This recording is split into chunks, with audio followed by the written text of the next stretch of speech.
I'm Gary, and this is episode 118 of EV Musings, a podcast about renewables, electric vehicles, and things that are interesting to electric vehicle owners. On the show today, we'll be looking at the excuses people give for why they don't get an EV, and why most of them boil down to, I just like petrol cars. This season of the podcast is sponsored by ZapMap. Before we start, I wanted to ask if there are any particular topics you'd like me to cover next season. I'm starting to build up a list of subjects and guests, but obviously if there's anything you want to discuss, let me know, evmusings@gmail.com. Our main topic of discussion today is around people who say, I want an EV, but... Let me set the situation, and I'm sure you've heard all of this or something similar along the way. Somebody says to you, an EV won't work for me. I need longer range, 500 miles minimum, and the ability to tow a 5-ton trailer, and I need to seat 5 people, 3 with a baby seat, and have a Great Dane dog who comes with me on every journey, so I need somewhere for her to sit in the back with her kennel and a £150 bag of food. Or, they're just too expensive and I need one that's under £500 because nobody buys expensive cars anymore. It's something you hear a lot, but how accurate is it? Well, let me start by saying that at the moment, there are lots and lots of people for whom an EV would not work. There are people who literally run around in £10 baggers and put £10 of petrol per week because that's all they can afford. There are people who do lots of long distance travelling across the country with a trailer or a caravan. There are people who have large families and small budgets who need a 7 or 8-seat vehicle. At the moment, the EV market will have trouble catering for people who fit into these groups. EV towing is not as good as ICE towing. 7 and 8-seater EVs are few and far between, as are estate EVs. But that doesn't mean there's absolutely no way anyone can afford an EV in today's situation. Recent figures have been released which indicate that 1 in 4 new cars bought in December 2021 were electric, and that's a huge uptake in a relatively short period of time. So obviously some of these cars must be right for some people. Furthermore, a recent survey of new car buyers in Ireland threw up an interesting finding. Analysis of the sales figures and the 284 car models bought showed that more than 63,000 buyers spent at least €28,000, which would have got them a new EV. That's approximately 60% of purchasers who could have afforded at least 2 of the EV models on the Irish market, while 38% had a budget that would have stretched to 10 of the EV models. Price, in that case, was not an issue. I was working recently with a small group of people and we got onto the subject of electric cars. Regular listeners will sense a theme here. One of the guys said he thought EVs were too expensive, and I asked him what he was basing that on. And he said he was paying £120 a month on a loan for his current car, and there wasn't an EV available for anywhere near that amount. Well, he's quite right, but he's also wrong. Now, I fired up the EV price comparison website, evtoolkit.co.uk, and asked him a few questions, entering the results into the form. And when we factored in the mileage he was doing, the cost of the petrol, road tax and servicing, we worked out he was actually spending over £500 per month for the car that was only costing him £120 a month. And in a delicious twist of irony, he'd had to get a lift to work that day because the clutch had gone on his car and it was going to cost him £700 to fix. My own nephew is currently running around in the car that I had before I got my EV, a Honda Civic. He's 20 years old, the car's 16. Again, I did the calculations for him and it turns out that the free car that I gave him that he paid nothing for is costing him £1,500 per year in vehicle excise duty, petrol and servicing. As a poor student, numbers like this are very important to him, especially when I showed him a lease deal on a VW e-up at £5 per day. In the big scheme of things, £5 per day is an expensive coffee or two on one of the well-known chains, and it's an excellent deal, especially as most of the EV management of that car is done through a separate phone app, something he knows how to do very well as a 20-year-old. Want a third example? Let's look at James Coates. Now, you remember James from his appearance on the podcast in episode 107, the EV servicing episode. In there, we talked about his brand new estate car. Obviously, this is my company, but it's also other people's company as well. So I had to sit down and say to them, right, I want to buy one of these. And, this is the reason for it. This is the business model. This will help. It will do this. And everybody went, okay, yeah, get one of those. So, we've all got to agree. It's not just my decision. Sure. But having the MG is a lot of things. I can drive faster. Yeah. I can drive for longer. I charge less. I'm using less energy. It's more efficient. Mm-hmm. And I can carry everything I need. So the knock-on effect of that is I'm less tired. I'm not stretching myself as much and the customer gets a better service. And that's the crux of it. And if you can provide your customer with a better service, a quicker service, everybody's happy. So, and of course, it's more cost effective for us. Don't get me wrong; we've had to fork out for the MG. What this identified is a reasonably cheap, large volume, high mileage electric vehicle that he uses to basically run the mobile servicing business. It fits all the tools, parts and bits and bobs that he needs, including his wet weather gear, high-vis jackets, hydraulic jacks, etc. And it looks just like a normal estate car. The EV database quoted range for this car is 210 miles and the cost is $27,495. It charges at 80 kilowatts, and that's the sweet spot for many families, and this is an ideal car for those who need a little more range and some space for things like dogs, wheelchairs and the like. Of course, there are EVs that are more expensive than that. The top-of-the-range Porsche Taycan Turbo S Cross Turismo starts at £140,000. I bought my current house for less than that. So I'm not saying that all EVs are cheap, but looking at the new EVs, the cries of they're too expensive, it's not always founded on rational thinking.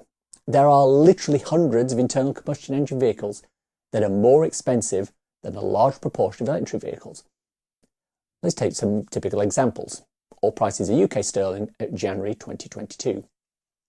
I-Pace 65,000 to 76,000, the Jaguar F-Pace 40 to 78,000, Tesla Model 3 42.5 to 55,000, BMW i3 38,700 to 41,000, BMW 3 Series 29,000 to 85,500 for the top spec. Think about that. The top of the range BMW 3 Series costs over twice the cost of the top of the range Nissan Leaf. The base model of any ICE car will probably cost less than the base model of the equivalent EV, but you're not comparing like for like. But what about those that can't afford a new car, which, let's face it, is basically most people? And that's where we go to the second-hand market. And that's where the problems start.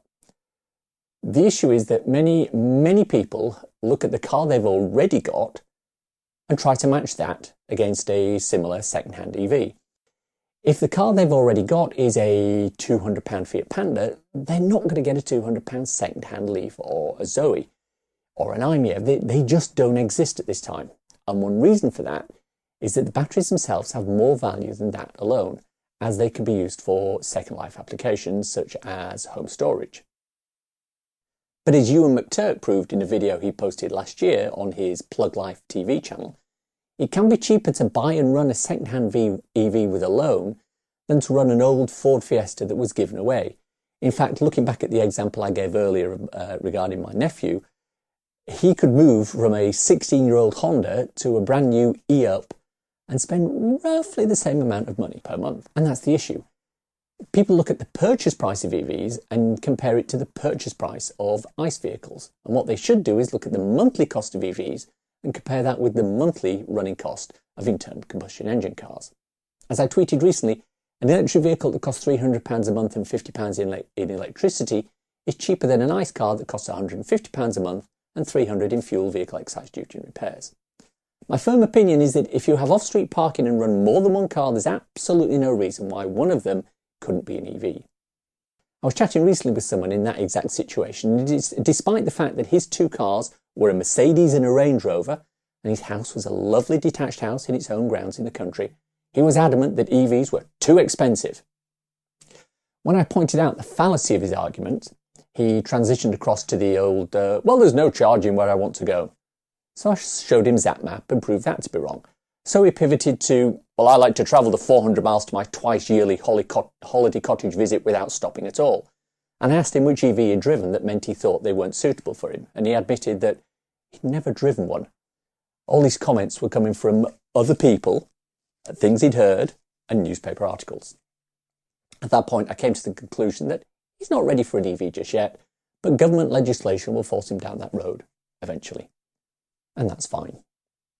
What it does show is the other important factor when it comes to a lack of uptake by certain people. Prejudice. They are against EVs for some unknown reason, usually attributed to something they read in a newspaper or a comment someone made on Facebook or some sort of misinformation that's never been corrected. And again, that's fine. I don't think it's anybody's mission, least of all mine, to convert every ICE driver to an electric vehicle. What I do think it's incumbent on us to do is to identify anyone who's seriously thinking of making a change but has concerns or reservations, and help them move forward with this transfer. The people who are afraid of change, or the Luddites as they might have been called in the past, will soon come to their senses and be forced to transfer across when petrol becomes prohibitively expensive and new fossil fuel sales are banned in 2030 in the UK and other countries. There are many, many reasons that people might be hesitant to move across to an electric vehicle at the moment. Infrastructure, lack of education, charger anxiety, to name but three. But saying that they're too expensive is not a legitimate reason at all. So where can people get more information about this? Well, obviously you can check the back episodes of the podcast for information on buying an EV, charging, etc. But if you want more information about electric vehicles themselves, such as buying them, running them and getting chargers installed, the best place to look is EVA England if you're in England or Wales, EVA Scotland if you're in Scotland, or EVA Northern Ireland if you're in the north of the Irish border. Their websites are linked in the show notes. On there you'll find all sorts of useful information about electric vehicles and buying them. As I've said many, many times on this programme, one of the best things to do, if possible, is to get out and drive an EV. There are many ways you can do this.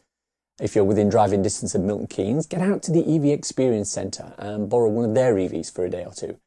It'll help you see what the charging experience is like, what the driving experience is like, and they'll answer any questions you may have. And that's what I did prior to getting my Kia Soul EV. If you're not near Milton Keynes, the best thing would be to try your local car dealership and tell them you want a test drive. Many dealers are now lending new EVs for a couple of days or a weekend, although ironically increasing demand for EVs is restricting the number of cars available to actually test drive. As soon as they come into the dealership, they're out the door. A word of caution though, when dealing with mainstream dealers, do your research in advance.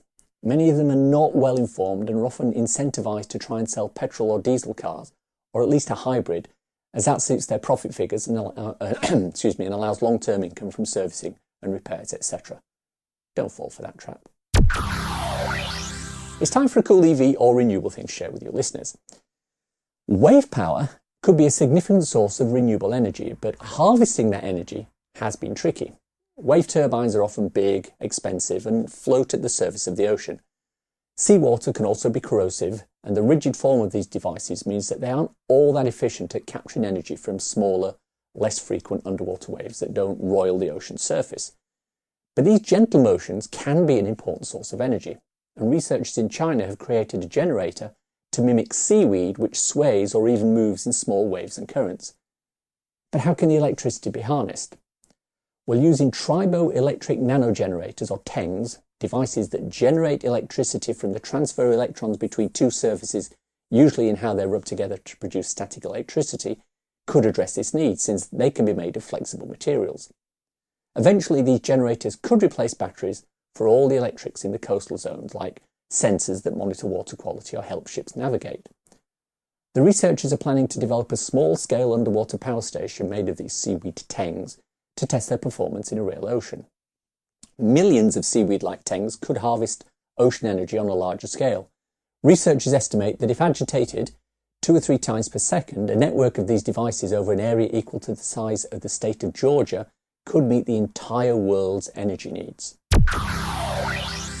The EV Musings podcast is sponsored by ZapMap.